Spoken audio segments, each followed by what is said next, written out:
तीसरी बार बनने के बाद ये पहला विदेश दौरा है जो कि बहुत ही महत्वपूर्ण है।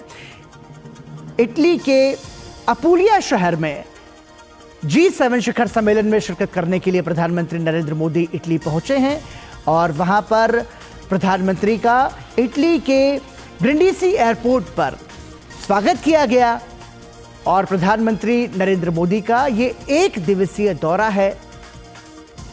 इस दौरान प्रधानमंत्री नरेंद्र मोदी कई द्विपक्षीय मुलाकात भी करेंगे। G7 सदस्य देशों के राष्ट्र प्रमुखों के साथ भी प्रधानमंत्री नरेंद्र मोदी की मुलाकात होगी। तीसरी बार प्रधानमंत्री बनने के बाद यह प्रधानमंत्री का पहला विदेश दौरा है। ये तस्वीरें आप देख रहे हैं, प्रधानमंत्री नरेंद्र मोदी इटली के ब्रिंडीसी एयरपोर्ट पहुंच चुके हैं जहां पर उनका स्वागत किया गया।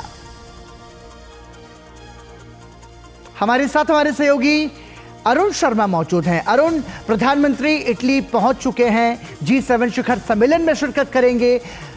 किस तरीके के कार्यक्रम होंगे और कितना महत्वपूर्ण है भारत के लिहाज से ये प्रधानमंत्री का दौरा? पराक्रम, देखिए आपने सही बताया कि मोदी 3.0 के अंदर प्राइम मिनिस्टर मोदी की पहली फॉरेन विजिट है जिसमें कि पावरफुल जो ग्रुपिंग है G7 की, इसमें प्राइम मिनिस्टर शिरकत करने जा रहे हैं। लेकिन ये 5th कंसेक्यूटिव टाइम है जब पीएम मोदी इस पावरफुल ग्रुपिंग यानी कि G7 के अंदर शिरकत करेंगे। सबसे इम्पोर्टेंट आप इसको इस तरह से समझ सकते हैं कि जो 14 तारीख का जो दिन है वो 2 पार्ट में डिवाइड करके देख सकते हैं। सबसे पहला मल्टीपल बायलैटरल्स शेड्यूल रहेंगी क्योंकि हम जानते हैं कि G7 लीडर्स हैं और इसकी साइडलाइंस में कई सारी बायलैटरल्स एक्सपेक्टेड है। जो इटालियन लीडरशिप है इसके साथ भी बायलैटरल शेड्यूल्ड है। दूसरा इंपॉर्टेंट पॉइंट ये है कि जो G7 का जो आउटरीच सेशन है प्राइम मिनिस्टर मोदी के, उसमें इंटरवेंशंस होंगे, उसमें प्राइम मिनिस्टर मोदी का क्या विजन रहता है 2 इंपॉर्टेंट चीज़ों को लेकर के। नंबर 1 आर्टिफिशियल इंटेलिजेंस और एनर्जी एक होलिस्टिक व्यू में, यानी कि green infrastructure, green capacities, green energy को कैसे बढ़ावा दिया जा सके, इस बात पर फोकस।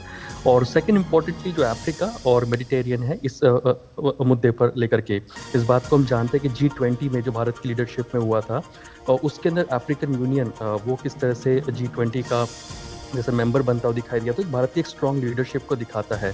तो अफ्रीका को लेकर के क्या कुछ भारत का विजन रहता है जी। तो जो प्राइम मिनिस्टर मोदी नेशनली कहते हैं सबका साथ सबका विकास, उसको ग्लोबली रेप्लिकेट करते हुए दिखाई देंगे। और साथ ही साथ जो आर्टिफिशियल इंटेलिजेंस है वो काफ़ी इंपॉर्टेंट रह सकता है, बिकॉज इससे पहले भी प्राइम मिनिस्टर मोदी कई सारे मल्टीलैटरल प्लेटफॉर्म्स पर कह चुके हैं कि एक ग्लोबल कोऑर्डिनेटेड एफर्ट्स की ज़रूरत है एआई के मोर्चे पर, क्योंकि एआई जो होता है कोई बॉर्डर्स नहीं देखता है। तो एआई के लिए कैसे हम एक कोऑर्डिनेटेड एफर्ट्स बना सकते हैं, तमाम डेवलप्ड इकोनॉमीज और डेवलपिंग इकोनॉमी कैसे एक साथ आ सकती हैं और टेक्नोलॉजी कैसे डेमोक्रेटाइज हो सके, यानी कि केवल डेवलप्ड कंट्रीज के पास ही टेक्नोलॉजी ना रहे, वो developing countries, under developed countries के पास भी पहुंचे, इस बात पर फोकस रहता हुआ दिखाई देता है। तो जाहिर सी बात है कि पीएम मोदी का विजन क्या रहता है इस G7 के आउटरीच सेशन के अंदर काफ़ी इंपॉर्टेंट हो जाता है, बिकॉज वर्ल्ड लीडर्स की भी निगाहें होंगी कि आखिर जो डेवलपिंग इकोनॉमी है भारत, जो कि एक लार्जेस्ट डेमोक्रेसी जिसे हम कहते हैं, उसका क्या कुछ विजन है इन तमाम मुद्दों को लेकर के। इसके साथ ही अरुण, हम ये भी देख रहे हैं कि प्रधानमंत्री नरेंद्र मोदी का ग्लोबल साउथ को बढ़ावा देने को लेकर के उनका प्रयास होता है। इस यात्रा के दौरान G7 शिखर सम्मेलन में जब वो आउटरीच सेशन को संबोधित करेंगे तो ग्लोबल साउथ पर कितना फोकस रहेगा?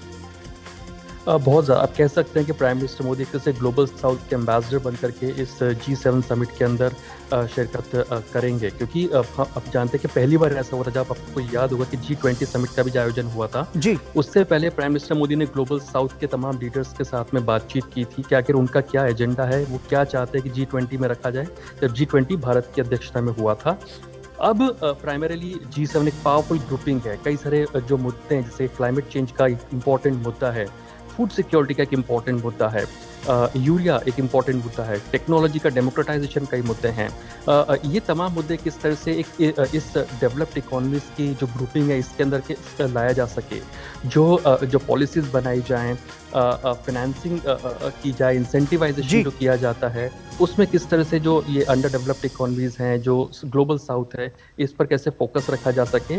तो ये प्राइम मिनिस्टर मोदी अपना विजन इस जो आउटरीच सेशन है उसमें रखते हुए दिखाई दे सकते हैं।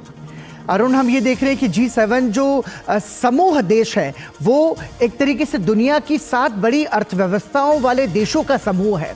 ऐसे में भारत की सहभागिता वैश्विक मंच पर क्या संदेश देती है?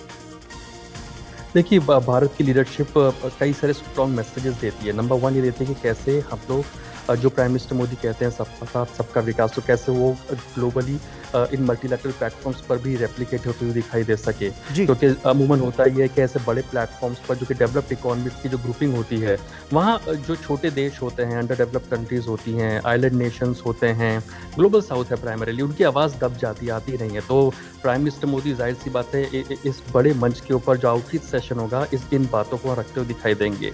सेकेंडली एक तरह से अपना विजन रखेंगे तमाम चीज़ों को लेकर के, because climate change, green energy एक बहुत बड़ा मुद्दा बनते जा रहा है। इस पर बातचीत तो काफ़ी ज़्यादा होती है लेकिन एक्शंस बहुत कम होते हैं जब तक ग्रीन एनर्जी की बात आती है। बिकॉज ग्रीन एनर्जी अमूमन डेवलप्ड कंट्रीज़ में तो इम्प्लीमेंट करना आसान होता है बिकॉज पैसे की कमी नहीं होती है, लेकिन जब अंडर डेवलप्ड कंट्रीज़ हो, डेवलपिंग कंट्रीज़ हो, जब फाइनेंसिंग एक बहुत बड़ा चैलेंज होता है तो वहाँ पे सब पीछे जाते हैं। तो ऐसे हमसे जुड़े रहने के लिए हमारे चैनल को सब्सक्राइब करना ना भूलें, साइड वाला लाल बटन जरूर दबाएं।